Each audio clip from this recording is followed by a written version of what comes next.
Happy midweek po sa lahat. Kumusta na ang kalahating sanlinggo ninyo? Mga kapatid, ngayong gabi ay may bago tayong babasahin. Ang aklat ng mga bilang. Ito po yung ikaapat na aklat sa Lumang Tipan. Pakinggan po natin ito sapagkat mahalaga rin ang mga nakasaad dito. Pero bago tayo magpatuloy, tayo po muna ay manalangin. Ama namin Diyos sa langit, salamat po sa inyo. Salamat po sa mga biyaya at pagpapala, sa buhay at kalakasan, sa pag-iingat niyo po sa amin sa loob ng kalahating sanlinggo. Ama, sa gabing ito, makikiusap sana po umalik. Minsan hiling, samahan kami ng banal na Espiritu upang ang aming babasahin sa gabing ito ay maunawaan po namin. Pakitulungan nawa po niyo ang bawat letra. Pakitulungan nawa po niyo kami sa bawat letra na aming babasahin, sa bawat salita, kataga, upang ito po ay maunawaan namin. Salamat po sa pakikinig niyo sa aming mga panalangin. Ang lahat po hinihiling namin sa pangalan po ng aming Panginoong Hesus. Amen. Okay, simulan na po natin mga kapatid. Mga numero o numbers o mga bilang 1 hanggang 54. Ang Panginoon ay nagsalita kay Moses sa ilang ng Sinai sa toldang tipanan ng unang araw ng ikalawang buwan sa ikalawang taon. Pagkalabas nila sa lupain ng Ehipto na sinasabi, bilangin mo ang buong sambayanan ng mga anak ni Israel ayon sa mga angka nila sa mga sambahayan ng kani-kanilang mga ninuno ayon sa bilang ng mga pangalan. Bawat lalaki, bawat isa mula sa 20 taong gulang pataas, lahat sa Israel na maaaring lumaban sa digmaan. Sila ay bibilangin mo at ni Aaron ayon sa kanilang mga hukbo. Ito ang mga pangalan ng mga lalaki na tutulong sa inyo mula kay Ruben, si Elisur na anak ni Sedeur, kay Simeon, si Selumel na anak ni Surusyaday, kay Juda, si Naason na anak ni Aminadab, kay Isakar, Nathaniel na anak ni Suar, sa lipi ni Sebulon, si Eliab na anak ni Helon, sa mga anak ni Jose, kay Efraim, si Elisama na anak ni Aminuhud, kay Manases, si Gamaliel na anak ni Pedasur, kay Benjamin, si Abidan na anak ni Gideoni, kay Dan, si Azer na anak ni Amisaday,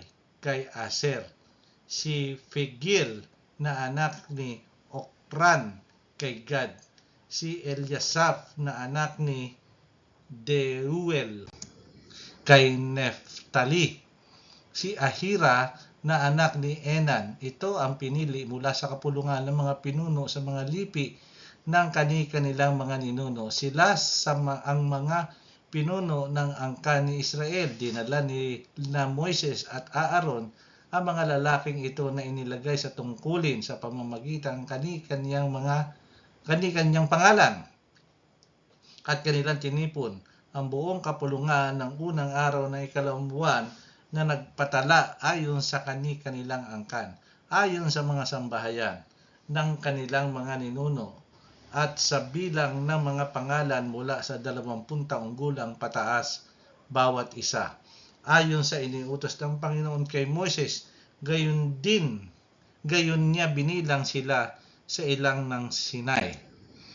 At ang mga anak ni Ruben na panganay ni Israel, ang kanilang mga salinlahi ayon sa kanilang mga angkan, ayon sa mga sambahayan ng kanilang mga ninuno, at sa bilang ng pangalan bawat isa, bawat lalaki mula sa 20 gulang pataas, lahat ng maaaring lumaban sa digmaan.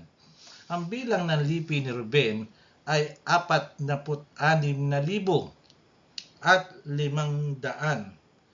Sa mga anak ni Simeon, ang kanilang mga salinlahi ayon sa kanilang mga angkan, ayon sa mga sambahayan ng kanilang mga ninuno ay nabilang sa kanila ayon sa bilang ng mga pangalan ayon sa dami nila. Bawat lalaki mula sa 20 taong gulang pataas, lahat ng maaaring lumaban sa digmaan. Ang bilang ng lipi ni Simeon ay 29,300. Ang mga anak ni Gad, ang kanilang mga salinlahi ayon sa kanilang mga angkan ayon sa mga sambahayan ng kanilang mga ninuno. At bilang ng mga pangalan mula sa 20 taong gulang pataas, lahat ay maaaring lumaban sa digmaan. Ang bilang ng lipi ni Gad ay 45,650. Sa mga anak ni Juda, ang kanilang mga salinlahi ayon sa kanilang mga angkan ayon sa mga sambahayan ng kanilang mga ninuno. At bilang ng mga pangalan na mula sa 20 taong gulang pataas, lahat ng maaaring lumaban sa digmaan. Ang bilang ng lipi ni Juda ay 64,600. Sa mga anak ni Isakar, ang kanilang mga salinlahi ayon sa kanilang mga angkan, ayon sa mga sambahayan ng kanilang mga ninuno, at bilang ng mga pangalan mula sa 20 taong gulang pataas, lahat na maaaring lumaban sa digmaan. Ang bilang ng lipi ni Isakar ay 54,400. Sa mga anak ni Zebulon, ang kanilang mga salinlahi ayon sa kanilang mga angkan ayon sa sambahayan ng kanilang mga ninuno, at bilang ng mga pangalan na mula sa 20 taong gulang pataas, lahat ng maaaring lumaban sa digmaan. Ang bilang ng lipi ni Zebulon ay 57,400. Sa mga anak ni Jose na mga anak ni Ephraim, ang kanilang salinlahi ayon sa kanilang mga angkan ayon sa mga sambahayan ng kanilang mga ninuno, ayon sa bilang ng mga pangalan mula sa 20 taong gulang pataas, lahat ng maaaring lumaban sa digmaan. Ang bilang ng lipi ni Ephraim ay 40,500. Sa mga anak ni Manases, ang kanilang mga salinlahi ayon sa kanilang mga anak ayon sa mga sambahayan ng kanilang mga ninuno, ayon sa bilang ng mga pangalan mula sa 20 taong gulang pataas, lahat ay maaaring lumaban sa digmaan. Ang mga bilang ng lipi ni Manases ay 32,200. Sa mga anak ni Benjamin, ang kanilang mga salinlahi ayon sa kanilang mga angkan ayon sa mga sambahayan ng kanilang mga ninuno, at ang bilang ng pangalan mula sa 20 taong gulang pataas, lahat maaaring lumaban sa digmaan. Ang bilang ng lipi ni Benjamin ay 35,400. Sa mga anak ni Dan, ang kanilang mga salinlahi ayon sa kanilang mga angkan ayon sa sambahayan ng kanilang mga ninuno, at bilang ng mga pangalan mula sa 20 taong gulang pataas, lahat ay maaaring lumaban sa digmaan. Ang bilang ng lipi ni Dan ay 62,700. Sa mga anak ni Aser, at ang kanilang mga salinlahi ayon sa kanilang mga angkan ayon sa sambahayan ng kanilang mga ninuno, at bilang ng mga pangalan mula sa 20 taong gulang pataas, lahat ng maaaring lumaban sa digmaan. Ang bilang ng lipi ni Aser ay 41,500. Sa mga anak ni Neftali, ang kanilang mga salinlahi ayon sa kanilang mga angkan ayon sa sambahayan ng kanilang mga ninuno, at bilang ng mga pangalan mula sa 20 taong gulang pataas, lahat ay maaaring lumaban sa digmaan. Ang bilang ng lipi ni Neftali ay 53,400. Ito ang mga nabilang na binilang ni Moises at Aaron at ng 12 lalaki na mga pinuno ng Israel. Bawat isa sa kanila ay kumatawan sa sambahayan ng kanyang mga ninuno. Kaya't lahat ng nabilang na mga anak ni Israel ayon sa mga sambahayan ng kanilang mga ninuno mula sa 20 taong gulang pataas, lahat ng maaaring lumaban sa digmaan mula sa Israel. Lahat ng nabilang ay 603,550.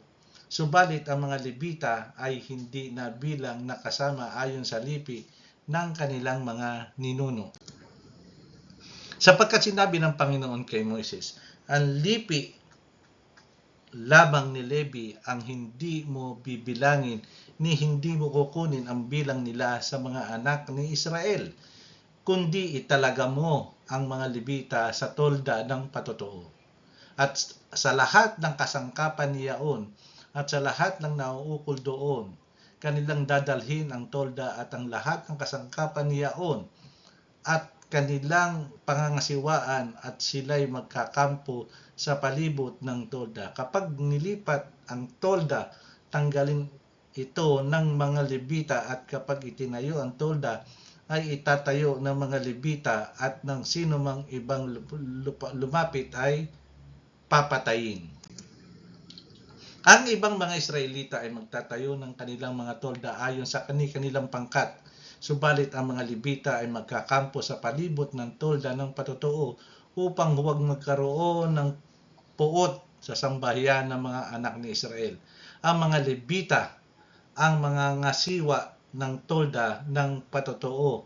Gayon ang ginawa ng mga anak ni Israel ayon sa lahat ng iniutos ng Panginoon kay Moises. Nakita po natin dito ang nakasaad sa mga lahi ng mga anak ni Israel. Sana po ay natutuhan natin kahit medyo mahaba ay napakinggan natin, unawain po natin. Ang mga kapatid ay salamat sa pakikisama niyo sa akin ngayong gabi at nawa ay magsama-sama tayo muli. Pero bago lahat sa ating pagtatapos, tayo po muna ay manalangin. Ang maraming Diyos sa langit, maraming salamat po sa inyo. Salamat po sa napakahalagang pag-aaral nito na aming nabasa. Pagpalain nawa po niyo kami. At sana po ito po ay lagi naming nauunawaan. Ang mga tagapanood, tagapakinig sa mga ginagawa po namin ito, maunawaan po sana at ingatan nawa po sila ng inyong malalakas at magagaling na anghel.